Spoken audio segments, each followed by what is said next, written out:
네, 이제 두 번째 주제 살펴보도록 하겠습니다. 여기가 사회문화에서 가장 중요한 내용입니다. 자, 뭐냐면 사회문화 현상을 바라보는 관점, 이렇게 이제 세 가지를 배우는데요.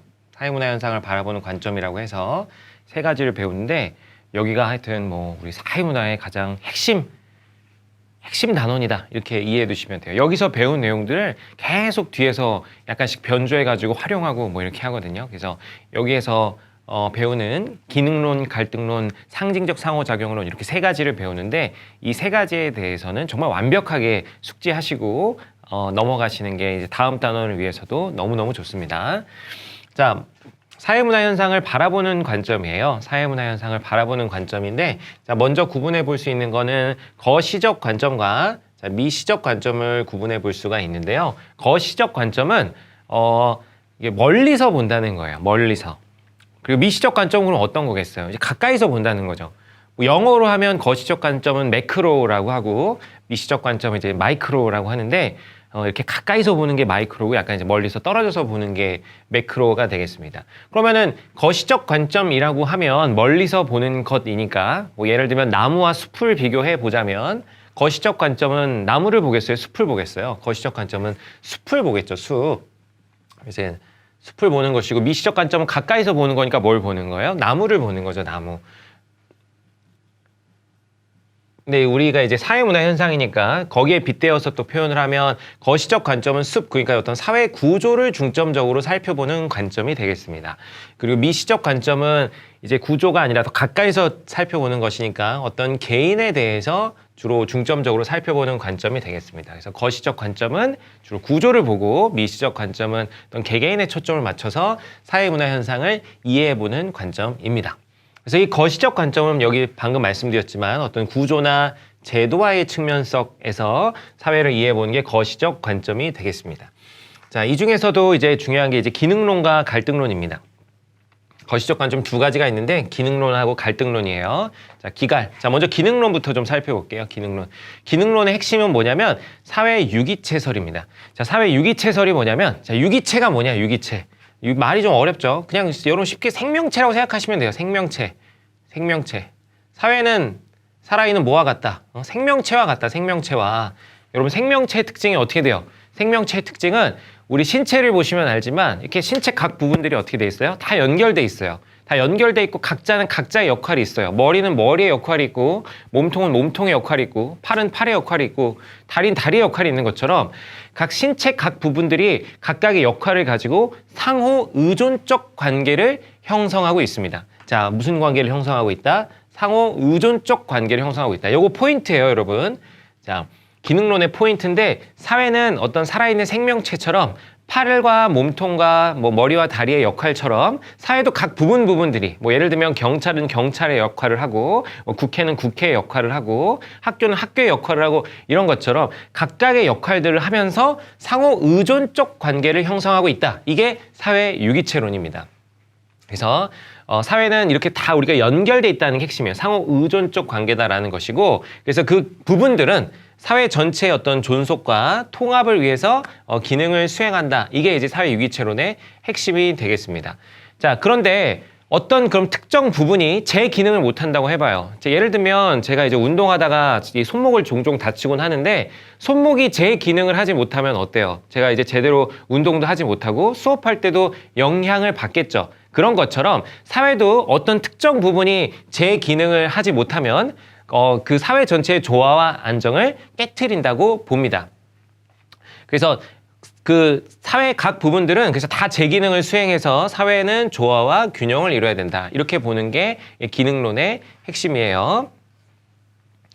자, 그런데 이제 이런 기능론은 좀 비판을 받기도 합니다. 사회가 어떤 유기체, 살아있는 생명체 이렇게만 보다 보니까, 생명체는 여러분 어때요? 급격한 변동을 하진 않죠. 그래서 비판을 뭐라고 받냐면, 혁명과 같은 급격한 사회 변동은 설명하기가 어렵다, 이런 것이고, 자, 조화와 균형을 계속 강조하다 보니까, 조화와 균형을 강조하는 거는 당연히 누구에게 유리해요? 사회에 힘 가진 사람들에게 유리해요. 그래서 기득권층의 이익을 대변하는 논리로 악용될 우려가 있습니다.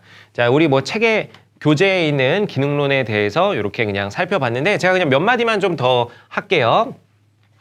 보면 이제 기능론의 또 특징 중에 하나가 뭐가 있냐면 여러분 여기 이제 유기체론하고 연결시켜서 생각을 해보셔야 되는데 항상성이라는 걸 지닙니다. 사회는 항상성이라는 걸 지닌다. 항상성. 자, 항상성이 뭐냐면은 항상성은 우리 신체나 생명체들이 가지는 특징이에요. 그래서 평소 상태를 유지하려고 하는 특징이 항상성입니다. 우리 체온 36.5도를 우리가 유지하려고 하죠. 그러니까 우리 신체나 이런 데 잠깐 아까 제가 얘기했듯이 뭐 손목 이런 데 종종 다칠 수는 있는데 또 시간이 좀 지나면 다시 원래대로 회복합니다. 우리 신체라는 게. 생명체들이 가지는 공통된 특징이에요. 여기 뭐 이렇게 때려가지고 멍이 들었다고 한다고 하더라도 시간이 지나면 원래대로 다 돌아오게 돼 있죠. 그런 게 항상성입니다. 항상성. 자, 그래서 사회도 똑같이 항상성을 지닌다는 거예요. 항상성이 뭐예요? 평소 상태를 유지하려는 성질이에요. 유지하려는 성질.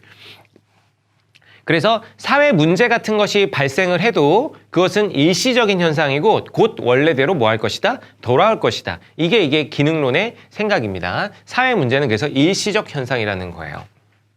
그래서 자, 사회는 항상성을 가지고 있어서 항상성이 뭐라고요? 평소 상태를 유지하려고 한다고요. 그럼 좀 연결해서 보면 사회 문제는 무슨 현상이다? 사회 문제는 일시적 현상이다. 일시적.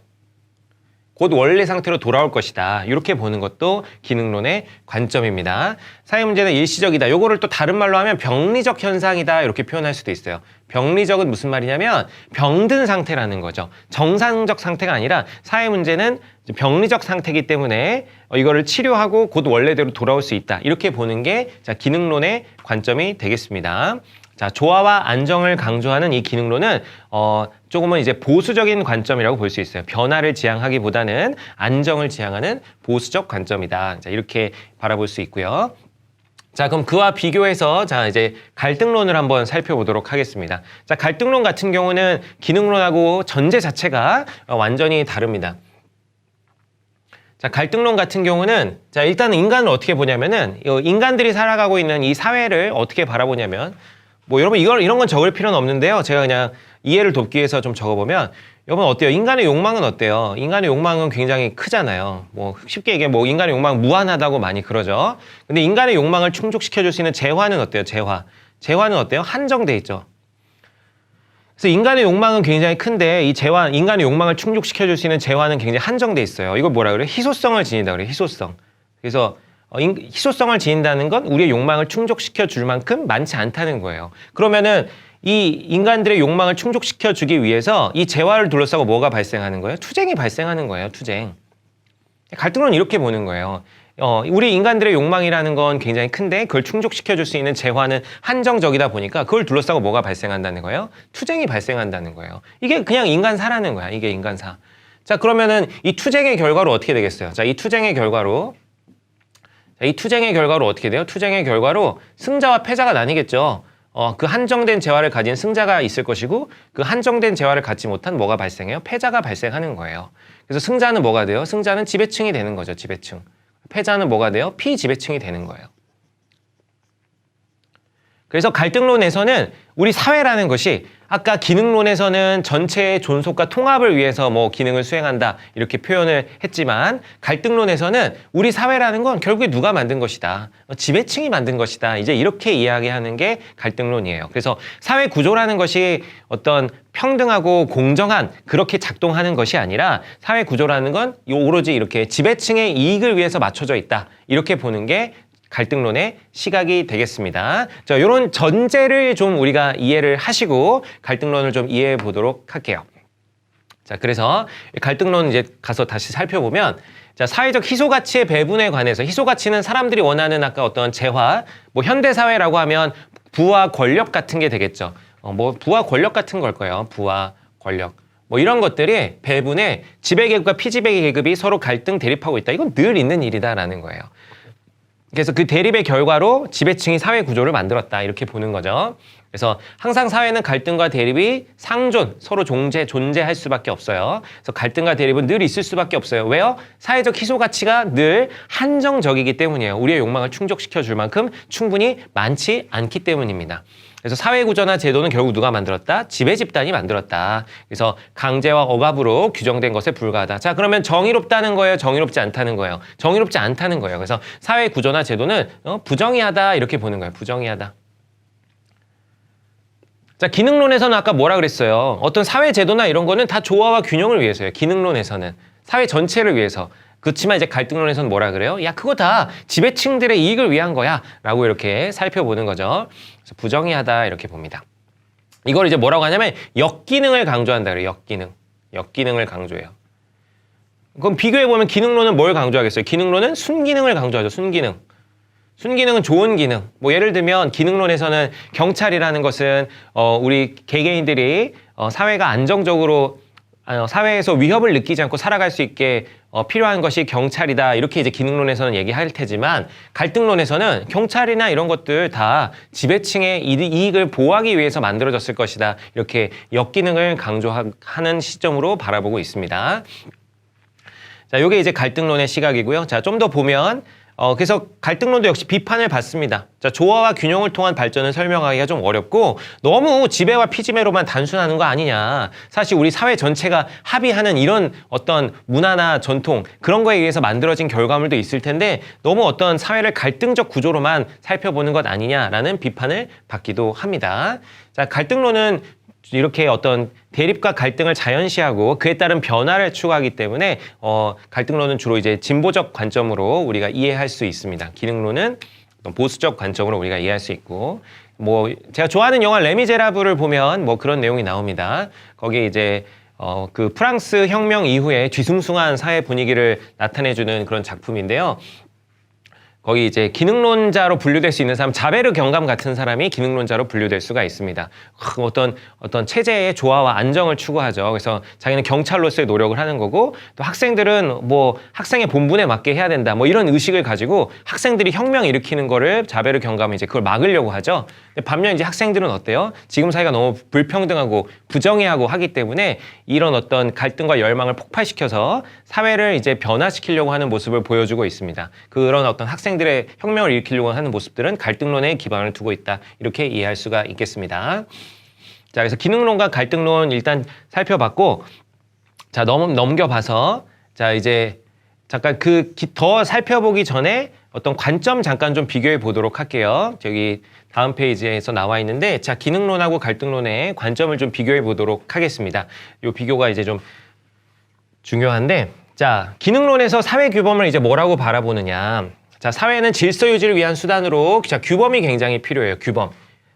자, 기능론자들의 고민은 뭐냐면은, 기능론자들의 고민의 출발은 되게 신기하게 어떻게 사람들은 다 이렇게 다 다른데 어떻게 이 사회가 이렇게 조화롭고 유지가 될 수 있을까? 이런 게 이제 기능론자들의 어떤 고민의 출발점이거든요. 뭐 예를 들면 우리가 이제 전 영화관을 보는 걸 굉장히 좋아하는데 영화관에 가서 영화를 볼 때 옆자리에 낯선 사람이 앉아도 우리는 사실 크게 위협을 느끼지 않아요. 전혀 내가 모르는 사람임에도 불구하고 그래서 서로 전혀 모르는 사람들끼리 어떻게 이렇게 좀 조화롭고 안정되게 살 수 있을까?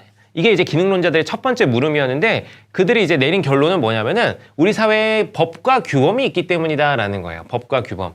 이 법과 규범을 우리가 또 뭐 했다? 지키기로 합의했다라는 점이 우리 사회가 안정적으로 돌아갈 수 있게 만드는 그 기반이 된다라고 이렇게 이야기를 합니다. 그래서 기능론은 사회 규범은 사회 전체의 합의를 통해서 성립된다고 봅니다.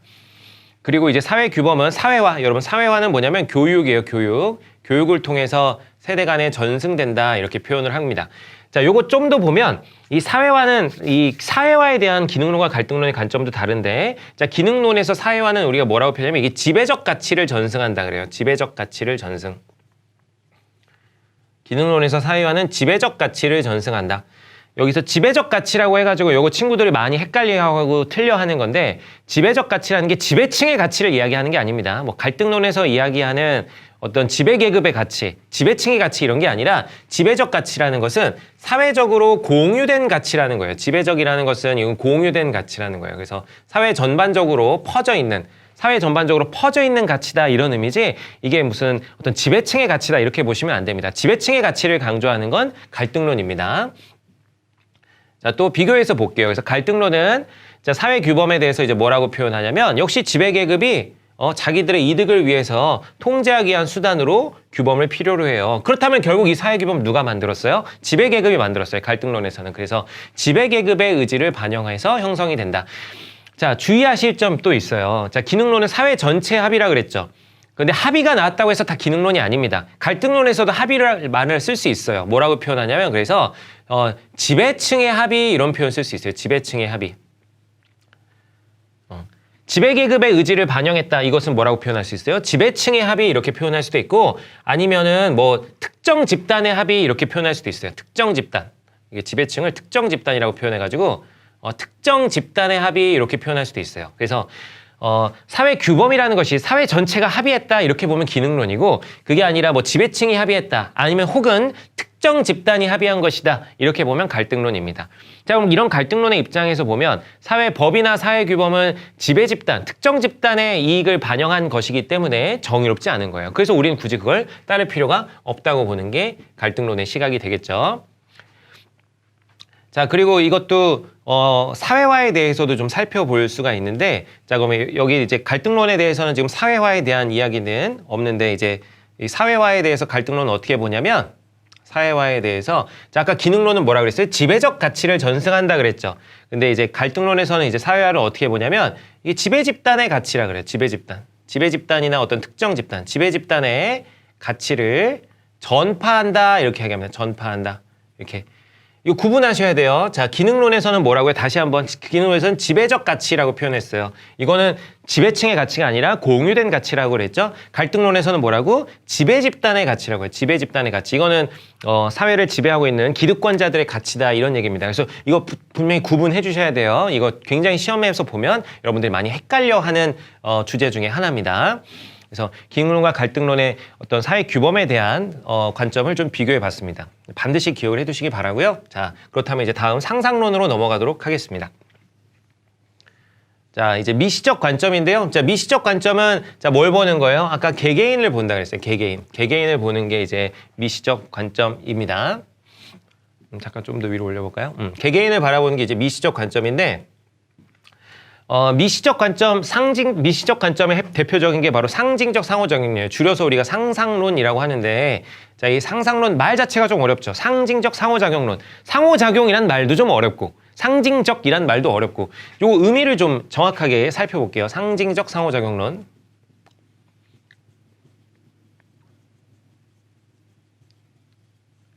자, 먼저 상호작용의 의미가 뭐죠? 자, 우리 사람들은 이 사회를 살아가면서 끊임없이 상호작용을 하면서 살아갑니다. 그렇죠? 끊임없이 상호작용을 해요. 서로 상호작용이라는 건 서로 영향을 주고받는다라는 거예요. 좀 더 쉬운 말로 해보면은 상호작용이라는 걸 의사소통이라고 할 수 있어요. 서로 의사소통을 합니다. 우리 사람들은. 그렇죠? 의사소통을 하는 방식은 보통 우리가 세 가지 가지고 하는데 뭐 가지고 해요? 뭐 저처럼 이렇게 뭘로 합니까? 이렇게 말로 하죠. 말로 하고 또 뭘로 하냐면 이렇게 써서 하기도 해요. 뭐 카톡 같은 거 보내기도 하고, 그죠? 그래서 말로 하기도 하고 뭘로 하기도 해요? 글로 하기도 해요. 그리고 또 뭘 가지고 또 할까요? 이렇게 막 이렇게 몸짓 가지고 표현하기도 합니다. 그래서 의사소통을 하는 우린 세 가지 방식은 말, 글, 몸짓 가지고 하거든요. 근데 우리가 이 말, 글, 몸짓 가지고 의사소통을 할 수 있는 이유는 뭐냐면 여기다가 뭘 부여하기 때문에요? 여기다가 의미를 부여하기 때문이에요. 의미를 부여. 그죠? 뭐 예를 들면 몸짓 뭐 이렇게 소나트라는 몸짓이 있다고 하면 이 소나트라는 몸짓에다가 우리가 어떤 사랑이라는 의미를 부여하기 때문에 이것 가지고 우리가 의사소통을 할 수 있는 거죠. 뭐 제가 뭐 소나트처럼 너무 건전한 예를 들었는데 뭐 예를 들어 손가락으로 가지고 막 욕을 하기도 하고 그러잖아요. 거기다가 어떤 욕의 의미를 부여하기 때문에 우리가 그걸 가지고 이제 의사소통을 할 수가 있는 겁니다. 뭐 마찬가지죠. 애플이라는 단어에 우리가 뭐 어떤 의미를 부여해요? 이런 어떤 과일 한 종류의 사과의 의미를 우리가 부여하기 때문에 이걸 가지고 우리가 의사소통을 할 수 있는 거잖아요. 그래서 상징적 상호작용으로는 이렇게 우리가 의미 부여를 통해서 서로 의사소통하는 과정 속에서 사회문화 현상이 발생한다 이렇게 보는 겁니다. 선생님 그럼 상징적이란 말은 왜 있어요? 상징적은 뭐냐면 이 의미 부여하는 요 과정을 요게 상징화 작용이에요. 상징을 부여한다. 그래서 상징화된 말글 몸짓을 가지고 우리가 상호작용을 하는 것에 초점을 둬서 사회를 이해하는 것이 상징적 상호작용론이 되겠습니다. 자, 그런데 우리가 이렇게 의미 부여를 하면 어떤 상호작용을 할 때 이것에 대해서 또 뭘 해야 돼요? 해석을 해야 되죠. 그래서 이 상호작용이라는 건 의미 부여와 해석의 과정으로 이루어지는데 우리가 흔히 착각을 합니다. 무슨 착각을 하냐면 이 의미 부여하고 해석하는 과정을 객관적이라고 우리가 착각을 해요. 객관적이라고. 근데 실제로는 전혀 객관적이지 않습니다. 이거는 굉장히 어떤 과정이에요? 이건 굉장히 주관적 과정이에요. 주관적.